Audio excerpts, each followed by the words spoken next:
Good morning. Good morning. Today is Sunday, February 12th. Welcome to meditation class. Let's start, as we always do, by setting our intention and making our aspirations by saying the four immeasurables prayer. May all beings have happiness and the causes of happiness. May all beings be free from suffering and the causes of suffering. May all beings not be separated from the happiness that has never known suffering. May they rest in equanimity, free from attachment, anger, and aversion. I'm going to say a few words. Victoria is going to say a few words. We'll meditate. We'll do questions.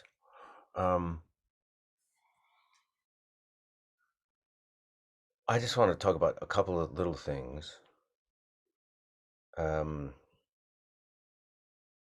We spoke, for those of you who are new, I don't know if there are any new people, the basic technique we teach is on YouTube, Meditation Michael Imperioli, YouTube, the first class of this year. It's mid-January somewhere. You can find the basic technique. I don't go over that every week because it's not, we want to keep moving people who have been here for a while. So one thing I want to talk about is, I spoke about this before too, meditation. It's important to start thinking about meditation not as another wellness modality, like, exercise or yoga or vegetarianism or vitamins or, whatever it is. Not saying any of those are bad. All of those things are great. But I think we need to start understanding meditation not as another thing for, our, to help us just in the lives, the way we've been living, just to kind of make that incrementally better. It's much more about a state of being that we're trying to bring in more into every moment of our lives. It's like awareness is not a wellness modality, that's really what meditation is. We kind of, because of just what I think the way society and media and things have presented meditation and the way some people promote it, it's kind of promoted, and maybe even myself, doing this class maybe has misled a little bit, as if it's, just another different approach to you. You've tried yoga, you've tried some kind of, diet, you've tried some kind of exercise, you've tried some kind of, infrared sauna, or you've tried, acupuncture. All these things have their place and are all good for certain things, but meditation is not to be added to that list. And I think it often does. So we're talking about awareness. We're talking about mindfulness. That's not the same thing as like going to get a full body massage or something like that, which I do quite often and has its benefits, no doubt. So because then we get into the trap of, am I doing it right? Am I not doing it? I did it for, we're trying to, it's like another exercise routine or something like that. And it really is way more than that. Because if you're talking about awareness, well, what are you aware of? The nature of your own mind, which means you're dwelling in the awareness of your true nature. That's very different than another wellness modality that we're adding to the list of things of trying to make our lives better, all of which are good. I think it's really helpful to start to think of it that way, if that makes sense. And to this practice, to this, cultivation of awareness, we bring all of ourselves. We bring all of our defects, we bring all of our afflictive emotions, we bring all those things, and we start to look at our responses to situations and people and the way we perceive things with very, very brutal honesty. Not a self-flagellation, not a self-deprecating, just seeing what's going on. And really, meditation is the only way to do that.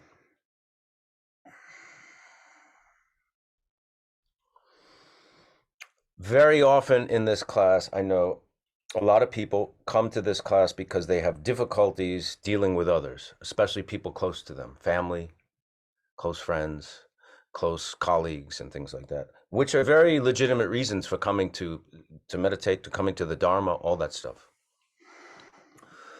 But you have to know, just by reading a book, just by hearing somebody say, uh, this will be helpful dealing with other people, does not mean you're going to immediately change. You know what I mean? Just taking refuge vow, saying I'm a Buddhist now, does not mean all those defects, all those difficulties are suddenly going to go away because you've heard a method that will bring you to overcoming those things.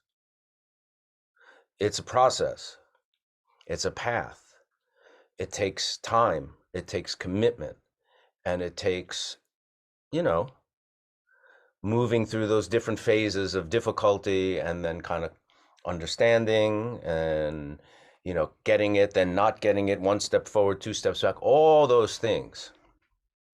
So often we get questions like, because we talk a lot about dealing with difficult people. We did a meditation last week. Victoria led us through a meditation. We're relating to somebody who we have very strong feelings, maybe of anger, hatred, even jealousy, all those things, and doing a meditation to kind of work with those feelings. And then at the same time, we'll get a question like, yeah, but my mother is so difficult and so hard. What can I do? It's like, nothing. I can't give you, do this and it's going to be better. You know what I mean? It's like we're kind of sharing with you teachings and practices that our, generous teachers have given us, right? We're not teaching you. We're sharing these teachings. But those have to be integrated through committing to the path. It's not a quick fix. That doesn't mean you won't see improvements right away, because you may, but you have to think of these things as a path. It's not just another, it's not the keto diet. You're going to go on for 2 weeks and lose, 15 pounds and then go on. It's not an instant, which is, I'm not criticizing these things. I'm trying to make distinctions. That's really good, maybe, if that's what you want to do. And you know what I mean? But we're, as a society, constantly looking for this shortcut, quick fix. We're talking about really discovering and dwelling in our own true nature. And it's very much different than what we've been led to believe and conditioned to. So be patient, be really honest with yourselves, and start to think of this meditation not as just another new thing, the flavor of the month, the new fad, or the spin cycle, whatever. It's you're cultivating awareness. What does that mean? We're dwelling in our own true nature. You know what I mean? I think it's a really important distinction. Okay, I'm going to turn the rest of the talk over to Victoria. It's exactly what Michael said. It's about cultivating constant vigilance, constant presence of awareness of exactly where we are, and not being lost in thoughts and projections. When thoughts and projections arise, we're already on the other side of unawareness. It's a periphery. Knowing oneself is really being present with your body, speech, and mind right here, right now, in this instance. Once we start to go into, he made me do it, she said it, that, we're lost. That's where we got off the track and we're lost in thoughts and projections.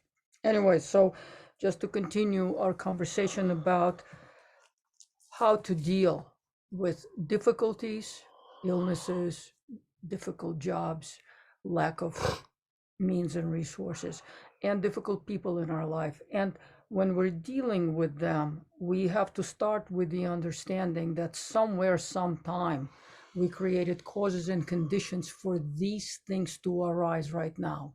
It's like if, perfect vision, perfect balance, perfect happiness is a straight line. When we desired something and we grabbed for it very hard, we tilted the scale, and now we're just like trying to climb back up. It's very difficult. We hurt someone, we took something away from them. Now we're going to meet that person on the other end, and that's tipping the scale. So we're always climbing up and up to just bring balance again. It's very important that we own our situation. Our situation is here now. The difficulties, the difficult people, that is our karmic being here right now. It's not something that just magically occurred or woe is me. So it's about embracing what there is, understanding that we have created these causes and conditions, but these causes and conditions also appear in our life as correcting means, as the medicine that can bring about the result of becoming healthy again. Very, very often difficulties arise because they correct our path in our life so that we can come back to the balance again. A difficult person can be a treasure. A difficult situation can be a source of great benefit to bring us back into the balance of where we're supposed to be. And for that, I wanted to start with Bodhisattva prayer number 27. So Bodhisattvas are practitioners. They're high-level practitioners, and bodhisattvas are always, Buddhism bodhisattvas are always characterized as victorious ones. And what are they victorious over? They're victorious over two factors, two things that keep us from this higher state of mind, of existence, of being. And that is ignorance and afflictions. When we overcome ignorance and afflictions, everything changes for us. We go from dark to light. And that is what bodhisattvas and Buddhas are. They are the victors over ignorance and afflictions. Those are the two obstacles to our Buddhahood, to our state of awareness where suffering doesn't exist, where we don't create it, so we don't have to mop up in aisle number 9. And we don't experience it because we know it's just a projection. So this is what Buddhas and Bodhisattvas are. They are the conquerors, not of others, not of this and that. They are conquerors of the demon of affliction and the demon of ignorance. They cleaned up their inner state. Their light never goes dark again because that cleanup was massive and complete, and they can dwell in light all the time. So number 27 is for bodhisattvas who desire a wealth of virtue, all harm and all harmful beings, all harm is like a precious treasure. Why? We'll get into it. Therefore, without hostility, be patient with everyone. This is the way of a bodhisattva.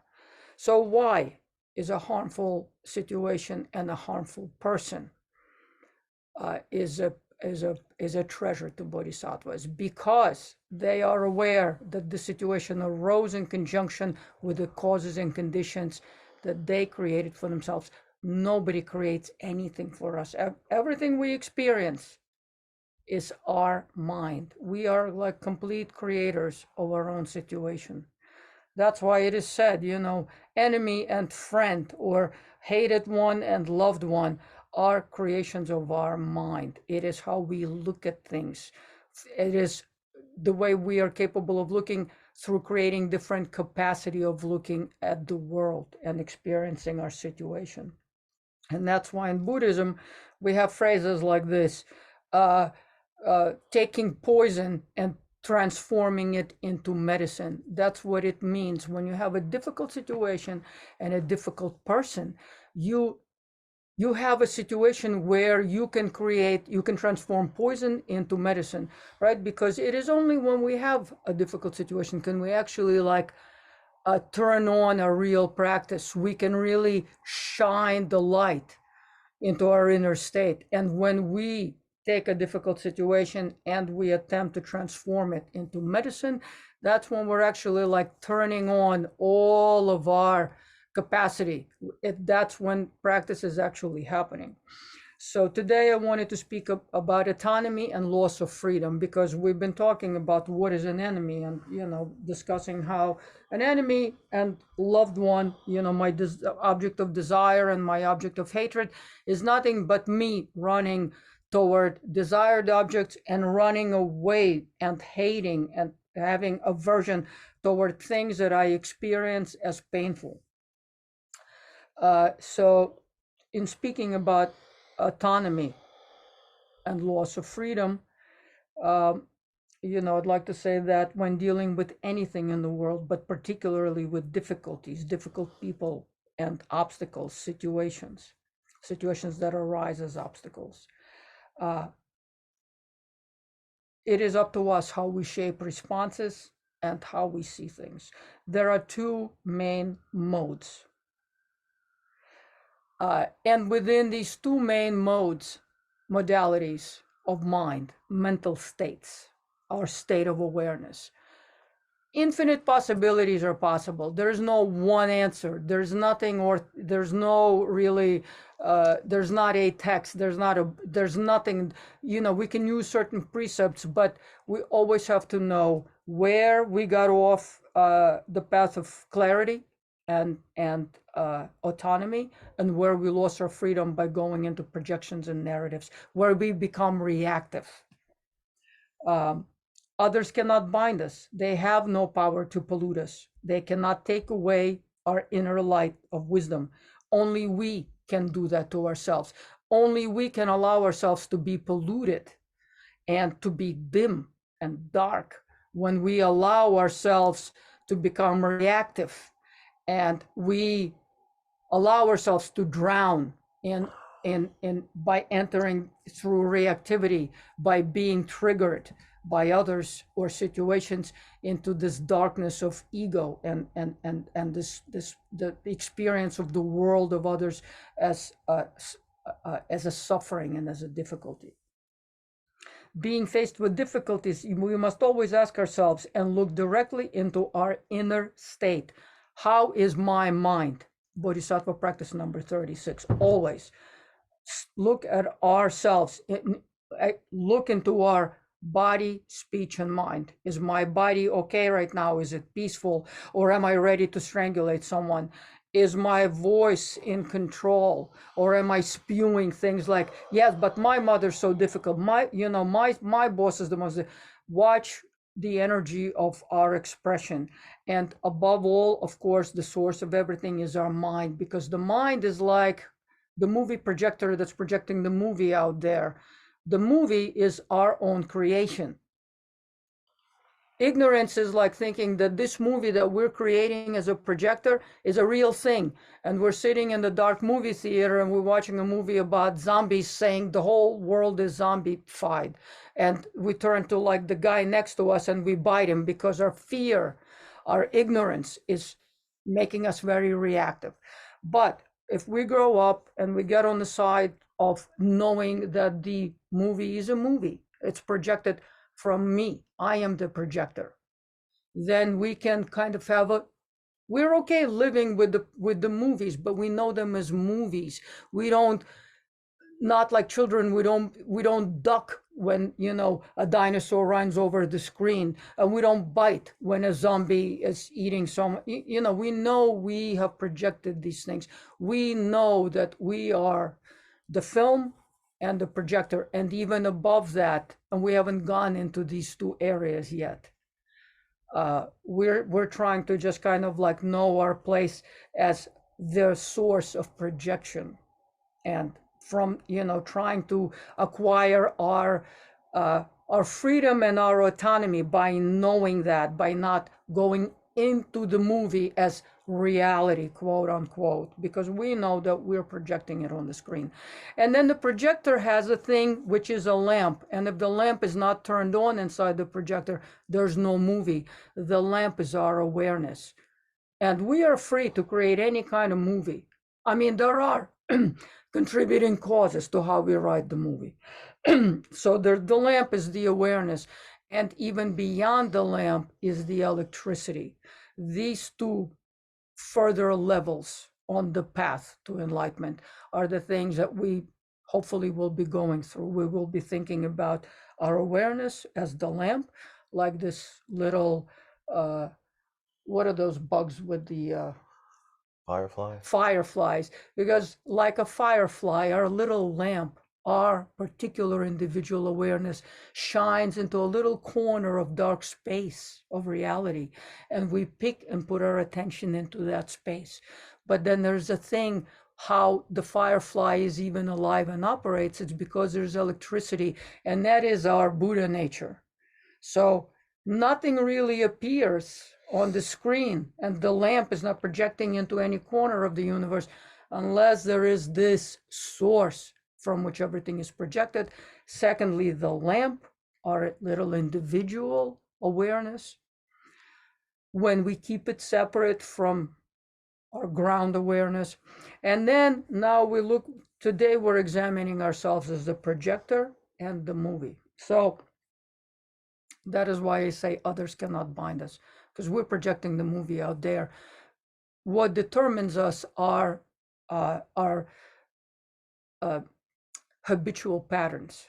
If we're used to hating and being afraid of everything, if our ego has so perpetuated and habituated us to the story, everyone's against me, everybody hates me, I have to protect my little territory, we will find hateful things in everything. Our movie is going to be just like a continuous fest of horror film, and we never open the doors of the movie theater, and the projection never stops. We never have like a breathing space to seeing what's really happening.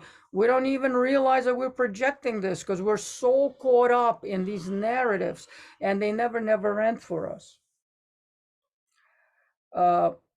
So being faced with difficulties, always ask yourself and look directly at your inner state to see, am I holding my ground? Do I know I'm projecting? Do I know that I'm not reacting by triggers and falling into the narrative of the movie and getting lost out there? Am I reactive and swept away into the negativity of affliction? Because by the moment we kind of go from I am the projector and I'm in control of how I'm going to respond into he did it, she did it, I'm right to hate him, this is justified hatefulness. When we say justified hate or justified anger, we might as well call it blue, or grass. We can call it anything we want, because once we go on the side of a conceptual structure, once we go into the narrative of the ego, it's like a shiny manhole, and we're focusing on this is justified hatred, this is justified anger. But the manhole, this little shiny object, is covering what is really happening underneath, and that is the monster, that is the sewer. It is the hatred, the fear, and all the tentacles of all of that life that is just like contained under this little concept, this little shiny lid. Because really, we're not dealing here with concepts. We're dealing with mental states. We are dealing with how we are right now. And that's what awareness is. Awareness is not lost in thoughts and projections. He's like that, she's like that, they're like that, my government stinks. No, we are always on the side of awareness. And that is the only time that we have autonomy, and we can respond to when others enter and the world enters into us and we enter into it. If we maintain our natural place, we have the light of awareness with us. We know our body, speech, and mind right now. That's what practice is. And that's also what's being alive. Otherwise, it's just this crazy survivalism in this movie theater. Um, by the time we go out into storytelling of the ego, he did this to me, they did this to me, I'm okay to hurt them, I'm okay to shoot them, I'm okay to do this. This is the same kind of the voice of ego that tells us, have another piece of cake, you deserve it, although your insulin is going to go up through the roof and you're going to wind up in the hospital because you're a diabetic. Or have another cigarette because you have throat cancer but your lungs are clean. Or yes, your neighbor is a monster because he didn't smile at you the other day, or like whatever, he left his garbage bag on my, these stories of the ego is the thing that is the darkness. That is our true enemy. Like Rinpoche always says, it's not the it or the he or the they. It is the anger, it is the affliction that pollutes us. Because if we slow down and we hold the speed, and instead of jumping out, he did it, she did it, we go, look at my state, and I desire to be free. Only from that state can you call something an action and not a reaction and being polluted and throwing the pollution back in. Yes, you may stand in front of a very difficult person, but if you hold your autonomy, you hold your place. You don't need to be burned by them. You don't need to go on fire. Rather, slow down, prepare, go in like a fireman, put on your fire suit, get your gear, and go out there in preparation, and not continue to pollute and put the scale down with triggering affliction and just being reactive and just having buttons uh, fired off, triggers. Go there like a doctor and deal with that difficult person like a patient. See them burning, being afflicted, but act out of love, act out of understanding. We've been bodhisattvas many, many times in our lives. We've had children who, when we didn't buy them the candy, said, I hate you, but we didn't stop loving them. We have parents who have Alzheimer's who don't recognize who we are, who say, I hate you. We don't stop loving them. So remember the places of where we have love. And when we start to do the meditation right now, bring into your meditation the difficult person. Not the most difficult person. Don't deal with the biggest fire in your life. Deal with the little fire in your life. And at the same time, so bring into meditation that person or that situation and examine your own state. Have the patience, have the awareness, have diligence, have wisdom to stay with that difficult state and watch it dissipate. And then the second phase of it, do something with that person who formerly or currently triggers you all the time.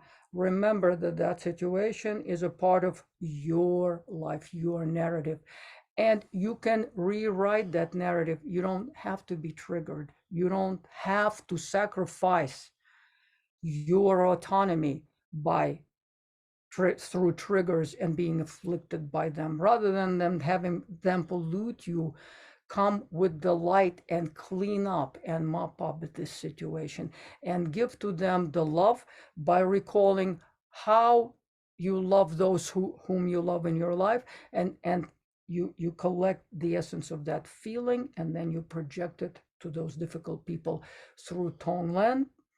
And there are other means. You can do other things. You can place your guru on your head. You can place your guru on your tongue. Place your guru in your mind. If it's for you, it's Jesus. You do that.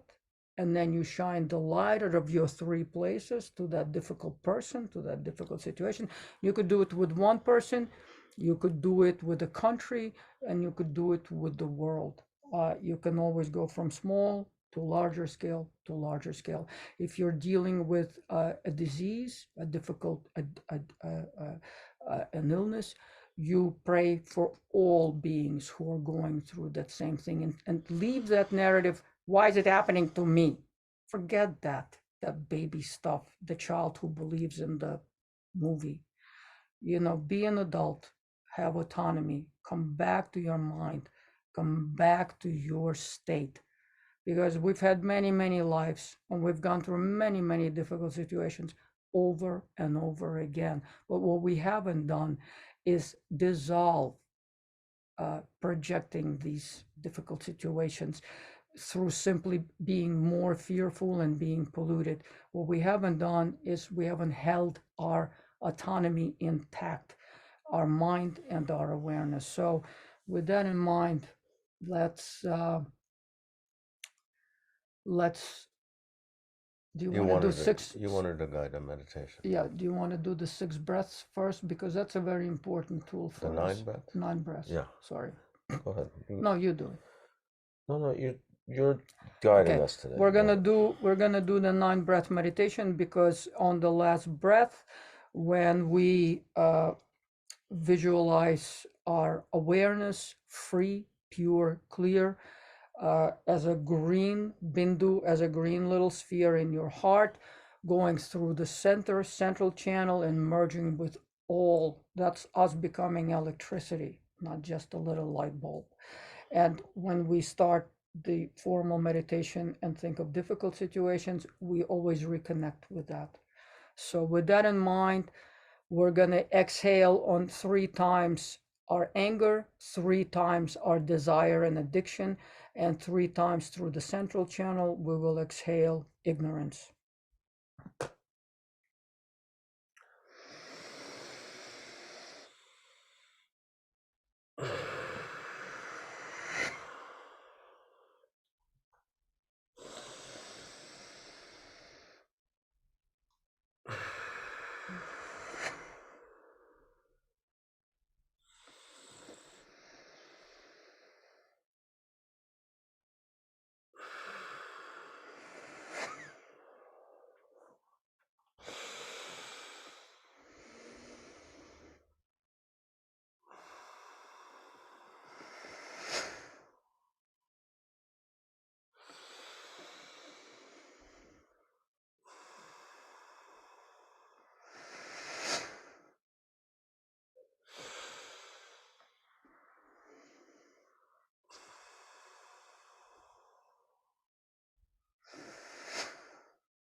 And on the 3rd breath, we merge awareness with all.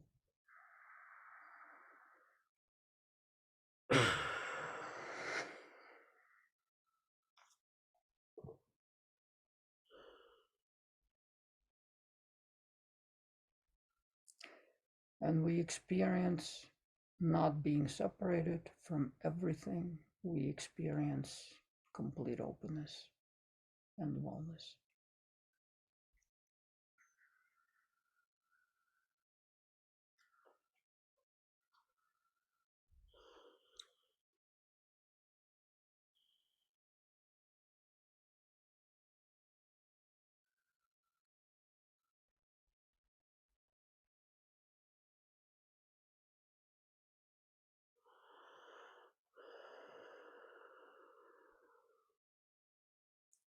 We are experiencing our mind in its natural place without projections of anything.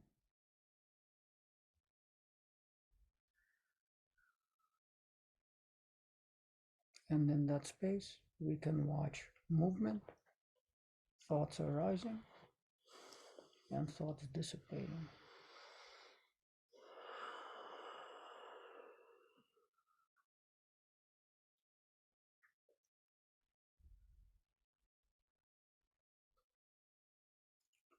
That is our ground, our luminosity. That is the basis of everything that arises. that we call experience, and it dissolves back into that space.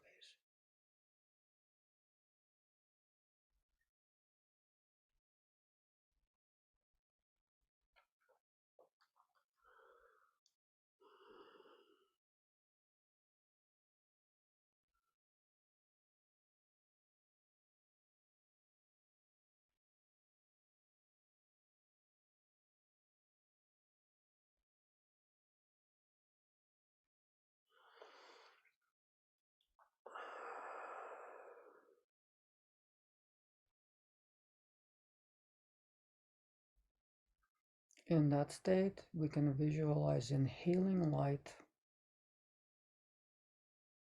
and exhaling light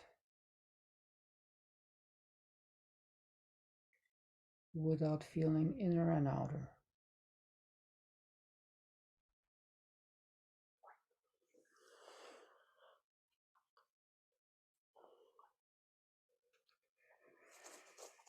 And we can slowly bring up a situation which we wish to resolve. It doesn't matter what it is. We can bring up a situation with a difficult person, a difficulty such as illness. We can bring up anxiety, situation that causes us anxiety, situation which causes us fear. I'm afraid to be poor. I'm afraid to be sick. We bring up a situation of addiction, something that binds my mind all the time. And we recollect the situation, but we are not going out of our awareness and merging awareness with the object. We're not thinking about him or her or it.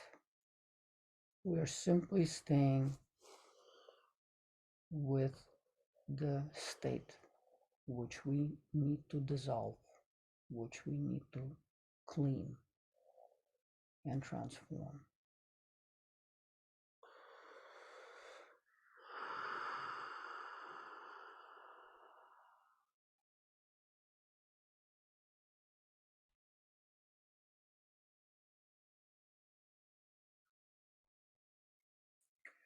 Experience that state and feel a lot of space around it. Trust in your nature, trust in your mind's nature, and know that when you open the front door of that difficult space, you're not going to fall off the cliff. There will be a road, there will be space, spaciousness. When you decide to get out of that difficult situation, when you open the door, everything will be as it needs to be. And give yourself permission to leave that difficult space.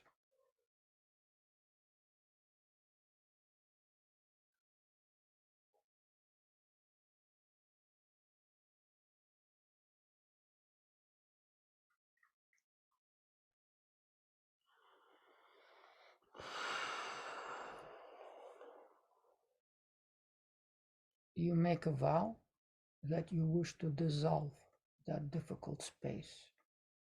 You wish to dissolve the fear, the hatred, the jealousy. And you can now bring the object that causes you that fear without merging with it. You can think on the difficult person, and now you can do the practice of transforming difficulty, of transforming poison into medicine. You can do Tonglen with that person. You ask yourself, what can I do for you? How can I change this situation for both of us? You inhale their darkness,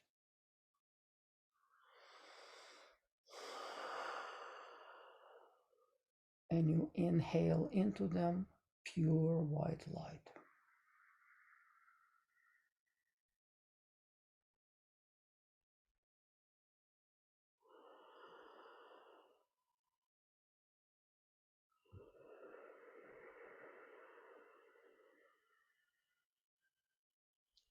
And as you're doing this, you become aware that their afflictive state, their fire, is not crossing into you and is not polluting you. You become aware that you can change the situation. You can affect it to the outcome of light and awareness.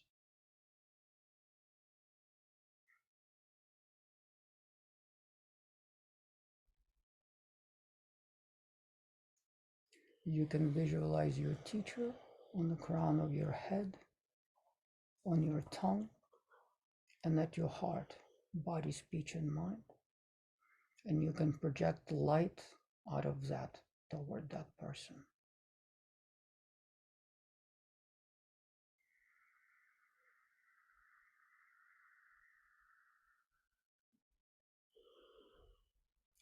You can just visualize a sphere of light on your crown, at your tongue, and at your heart, and project light into that situation.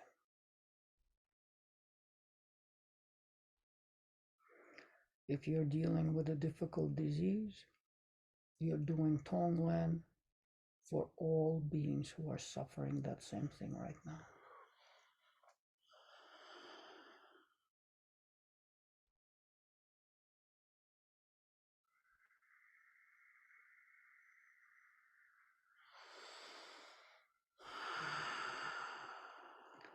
And at the same time, you are aware that you are purifying something from previously set causes and conditions, and that it's not something that's horrendous, but it's something that is bringing the balance back.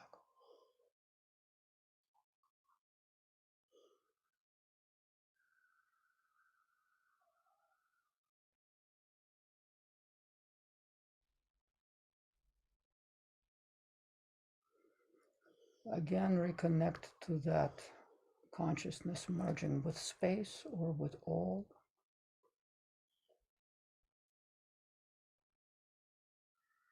Remember constantly to reconnect with that on your breath.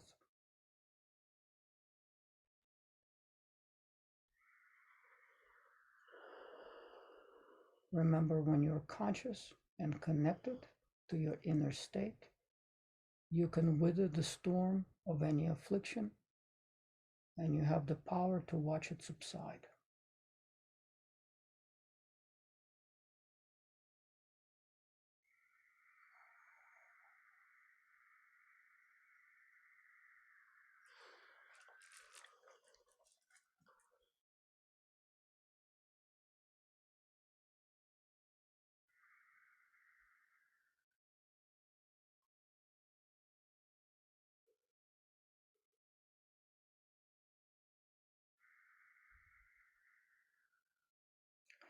Constantly watch that the mind does not merge with the object, that awareness is not sacrificed to it, him, her, them, but it stays on its own side, the side of awareness.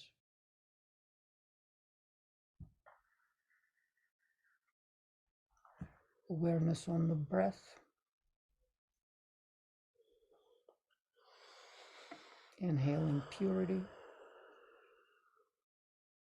knowing that the projection is out there, but does not have the power to pollute if we don't permit it.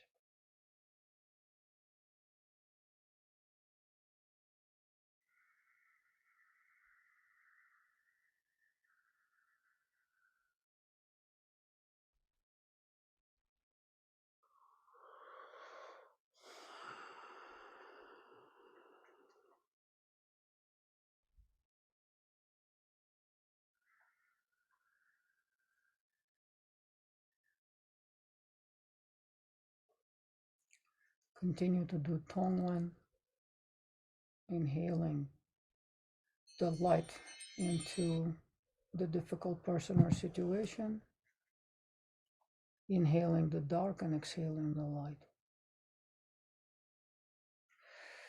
And there are many other means. Once you enter the Buddhist path, there are many, many methods. There is no one fit all thing. There's no one book. In Buddhism, we have as many methods as there are mental dispositions. But this is what practice is just being aware of your inner state, not sacrificing autonomy, not being polluted by projections and storytelling of the ego. We're going to go to questions. There's a Q&A function on the toolbar of the Zoom. Should we meditate on an empty stomach? Well, you don't certainly want to, have like some giant meal and then sit down to meditate, because there is a physical aspect to the practice, but I don't really think it matters that much, to be honest. I mean, it's nice in the morning when you just go right into it after sleep, maybe have the tea or coffee and go in, but you find what works and what doesn't.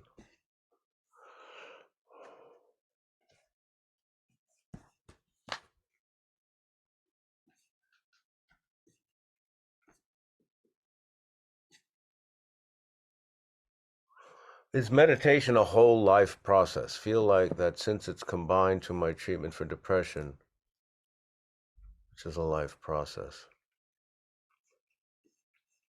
I mean, I kind of addressed that at the beginning of class today. I'm talking about meditation not as like another health, wellness, modality, but more of meditation is,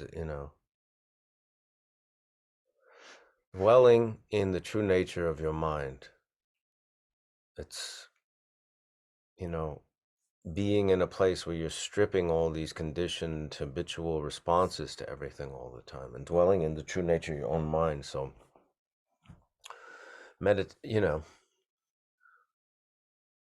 I'm not sure what you mean by whole life process.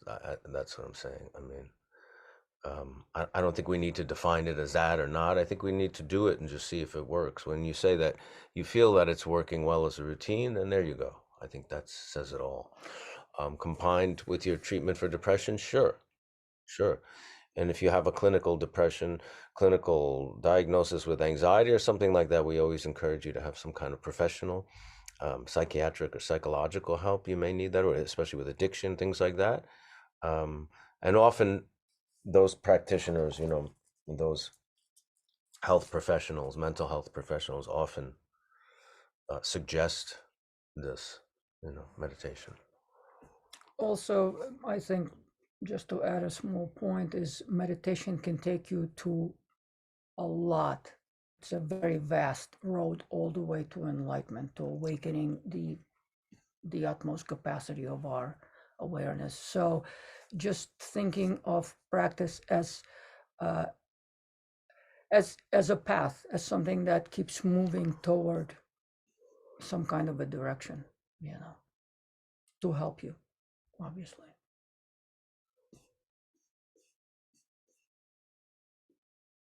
I'm feeling somewhat confused by what you said, Michael, about meditation not being a wellness practice. I consider awareness and learning a means of wellness. Okay, right there, awareness and learning are two very separate things, right? Studying and reading and studying, we talk about the three kind of methods of practice. Hearing, which is listening to teachings or reading the teachings. Pondering, which is absorbing the teachings, integrating them, trying to understand them, and meditation.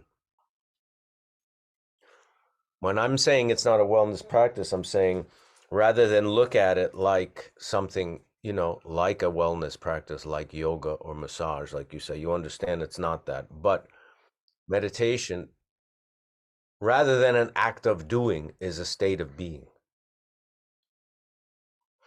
Not only a state of being, but really, in essence, it's dwelling in our true nature. That's not really a wellness practice. You understand?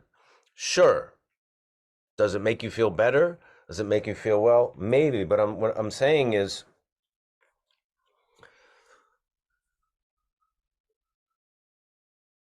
dwelling in your true nature of mind, right? Dwelling in your true essential nature is a bit more than, another means to an end. It's experiencing oneself not as oneself looking at something, grabbing something, taking something to me. It's rather what, as Michael is saying, it's a very non-dual state. It's knowing exactly now and where and how our inner state is. It's about seeing completely and knowing how my mind is right now. It's not about mind dealing with objects.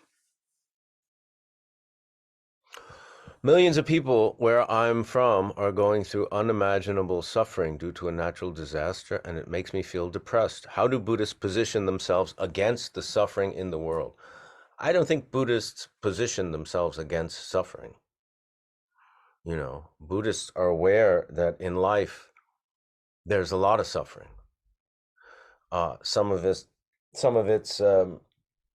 comes in the form of a natural disaster like that, which is unimaginable suffering for a lot of people. People who have died, who are injured, who've lost family members, who lost their homes, whose children are missing, and loved ones are missing, and pets, and their towns are destroyed.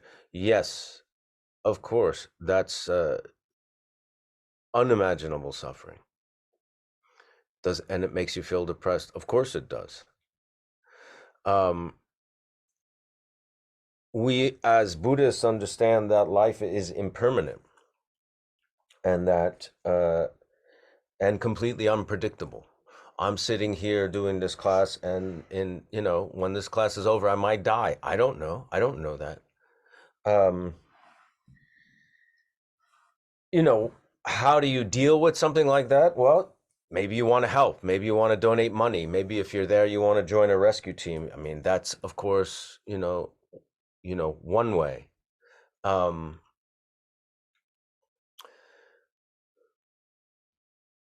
The practice of Buddhism is not about ignoring the fact that there's suffering in the world. It's not pretending that it doesn't exist. It's not saying that it's,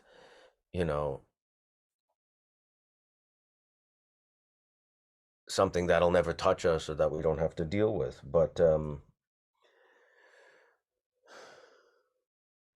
in a sense, you're almost more open to it if you're really cultivating awareness and expanding your nature of your mind that incorporating others, and not just about yourself and what you're going through. There's also practices that you can incorporate in meditation, like Victoria was guiding, us through today. Tonglen, that practice, which you can do for many, many, many people at once. The suffering that's going on there. Now, is that if you can do more direct help in situations like this? Of course. We're not saying just, ignore the fact that this is going on and sit in your room. If, like I said, if you want to send money, if you are in a position to help, if you're there and you're joining the team to dig through the rubble to help find people, I don't know. Do you want to help rebuild houses eventually and things like that? Buddhism doesn't exclude, participating in life as well.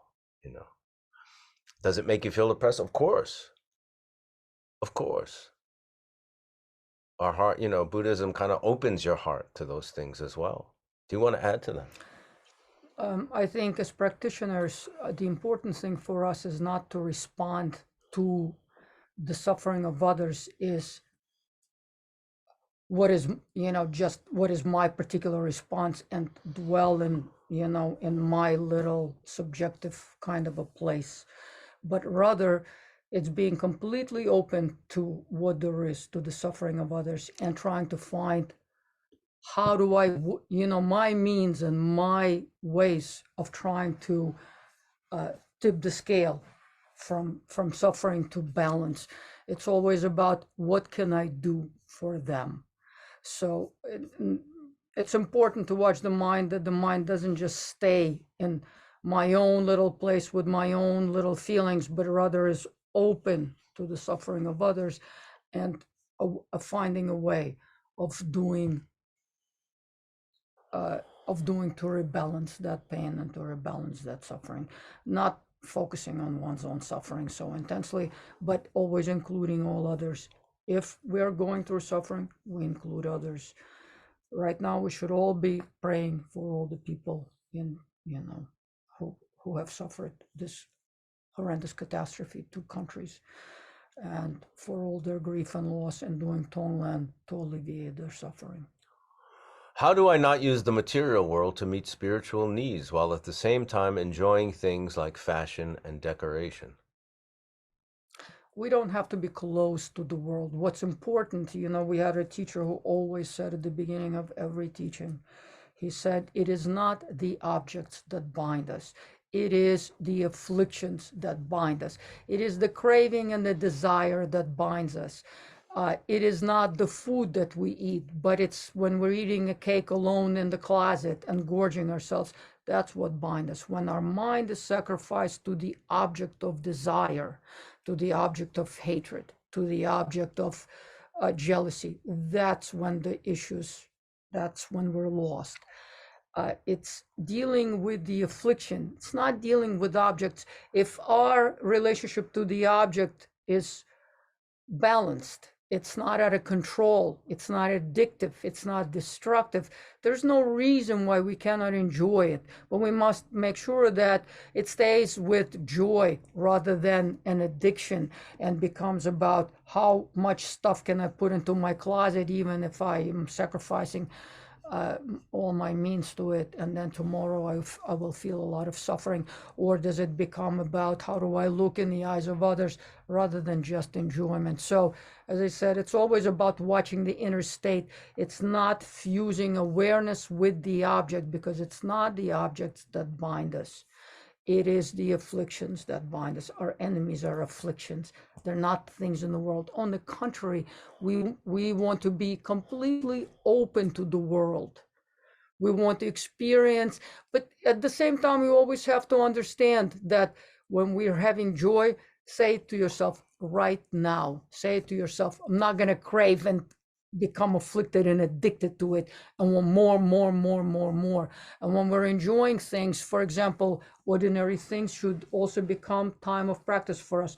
When we eat, we should think, I am this food that is going into my mouth, that my eyes are seeing, my senses are triggered by. Let me make that as an offering to the Buddhas and to all beings. Let me eat and give it as a gift to the Buddhas because they bring light to us, and let me offer it to all those who don't have the food. Let me eat it and become the nectar for them.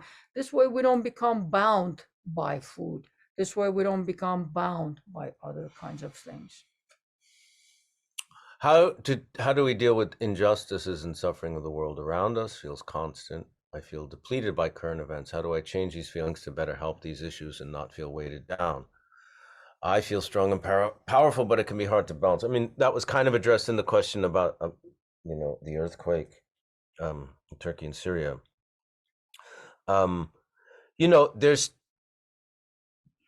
your internal practice. Victoria went into great detail today talking about how, overcoming, those afflictive emotions in relating to dealing with the world, dealing with others, dealing with, other people, situations.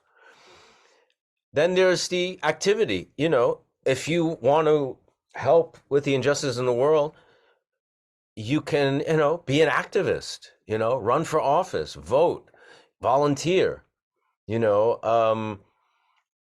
I think, a lot of people just love having, stances. I'm against this, I'm for this, and, post it on social media, which is, I guess, okay. But, you know, get in as involved as you want. I think it's really important. Um, if you're passionate about injustices in the world, and, what's a better way than devoting some of your time and energy and resources to helping um, right the, injustice. And a little goes a long way. You know what I mean? We could say, well, I work, I have family, I have this and that. It's like, I don't know, can you find an hour in a week to work on a campaign for a candidate? Can you find an hour to go help at a soup kitchen? And, I mean, whatever it is. Um, Buddhism is not about just pretending injustices aren't happening and putting our head in the sand. Often what's brought up is the concept of righteous anger. And my opinion is that righteousness and anger are two different things. And sometimes we'll react to an injustice with anger, and that can kind of infuse in us a certain righteousness to deal with that or to look at that situation. And I think it's much more effective if you overcome the anger and engage with the righteousness, make a decision to help, make a decision to contribute. When we react out of anger, it's like that analogy of a boxer. Muhammad Ali was a great boxer. He was very technically skilled, and he found it advantageous to make his opponent angry, and you would think as a fighter, anger would help you, right? Once that opponent got really angry, because Ali would taunt him and do things to make him angry, he felt the anger caused a loss of control, and Muhammad Ali would exploit that as a weakness and win the match. Very similar here. When you want to deal with some kind of, affecting social change and injustice and stuff like that, that takes a very clear mind, clear intentions, and clear actions. And anger, as we know, can really distort those things. I'm not saying anger is wrong. You see an injustice and you feel angry, you should feel guilty or wrong. It's natural, of course, but what are we going to do with that? Transforming poison into medicine, as Victoria said. It's very, very important to know that you're not doing body, speech, and mind activity out of a polluted state. Because if you are just one drop of poison and you add yourself to other water, all of it will become poison. So all your activity, no matter what the intention, will be polluted. The only action, the only autonomy, the only time we can actually influence anything is when we know that we're doing it out of clarity and out of wisdom. Then we can do it out of compassion and not out of anger. Nothing happens out of anger. Anger, it's like one fire burns another. We cannot put a fire with fire. If we want to put out a fire, we have to bring water. And so we need to bring wisdom into whatever we do, especially when we're dealing with righting wrongs, diminishing injustices and bringing justice about. We have to know that we're doing it with the right mind. We can never do anything correct out of an afflicted mind. Because once we're lost in projections and those kinds of things, which hide what's really happening, hide our anger. We can call it right, we can call it green, we can call it grass, but anger is anger. Pollution is pollution. And if we're acting from that place, surely we're only polluting more. We're not helping anyone in anything. We can get angry for a minute. It's like seeing in a certain way, and it becomes the clarity of wisdom. Then you say, yes, I have to do something here, I have to do something now, and I have to do something out of my heart in the right state of mind and intention. Okay, we're gonna just do two more questions, and then we're gonna do a special little practice before we close today. There's a lot of questions on how often, how long should we meditate. The best thing to do is start to integrate it into your life as a regular thing, right? That's the best way to get results with anything, really, right? So ideally, early in the morning is good, at night is good, both is good. I think when you're starting, start slow. Keep it simple. Try to do it in the morning before you shower or whatever, right after you get up. Start with short sessions, 5 minutes, 10 minutes. Try it, as many days in a row as you can. You know what I mean? If you could do it every day, it's great. If you miss a day, don't beat yourself up. The travel and busy and schedules. But the more it becomes part of your daily routine, the better. The ideal length, that's for you to decide. Start with short sessions. It's much, sometimes if we say, I'm going to meditate for 2 hours a day, we can really get discouraged because it's not easy. It also helps to set aside a little, if it can be just a corner of a room, set aside a little place that inspires you. If there's an image on the wall, a Buddha, a painting, a view, light an incense. That has no spiritual significance, lighting the incense per se, but it's just about setting a mood that you feel inspired to sit in that place. It gives us a little bit more motivation. And if you're bringing your practice to particular situations, you're going into an office where you have a difficult situation, you meditate before that and you set your intention. You say, I'm going into that situation with preparation. I'm going to be a fireman. I'm going to be a doctor. I'm not just going to go in and, let the tentacles of affliction fire up. You go in prepared. Make sure you don't enter into that situation without knowing what you're going to do. And then you can practice right in the situation. That's actually when practice takes place. What we do in the formal session on the cushion is we prepare to deal and enter into reality with the world. So, just go in prepared with a strong intention. Okay, that's all the questions we could do. If we didn't get to your questions, you can go to, we have an email, Michael Imperioli Meditation 101 at Gmail. Right, Nick? Is that it? Did I get it right? Finally. And we'll try to answer your questions. That is it. Michael Imperioli Meditation 101 at Gmail. It's in the chat if you click on the chat function. We, at the request of our teacher, Garchen Rinpoche, he's asked all his students to recite this prayer. It's called the Prayer for World Peace. You can find a link to Garchen Rinpoche's teaching, to his prayer, the prayers and the teachings in the Solidago. Okay. In the chat function here, there's a link. Garchen.net. Garchen.net, go to table of contents, okay?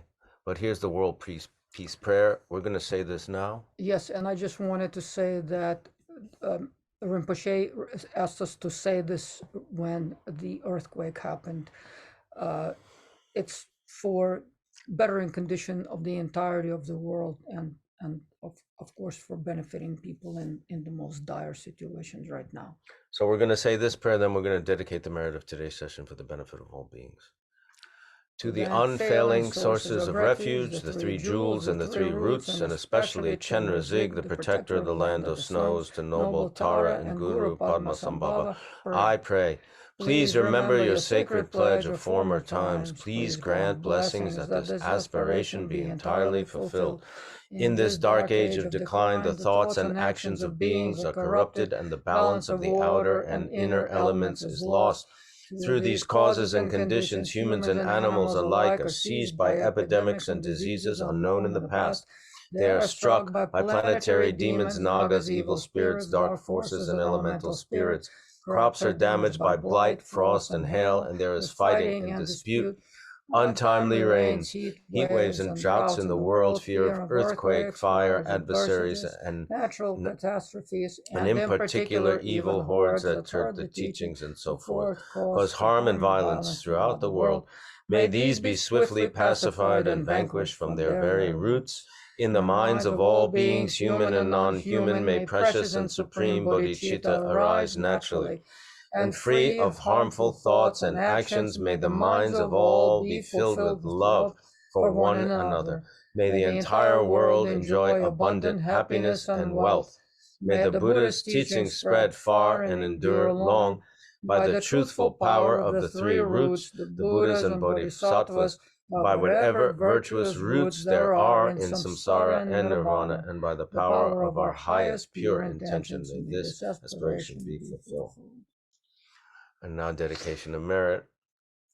Once again, garchen.net, table of contents, library table of contents for that prayer. By this merit may all beings attain the state of enlightenment and conquer the enemies of faults and delusions. May they be liberated from this ocean of samsara and its pounding waves of birth, old age, sickness, and death. Thank you, Nick, our producer, for his kindness and generosity. Thank you for joining us. We'll see you next week. Practice.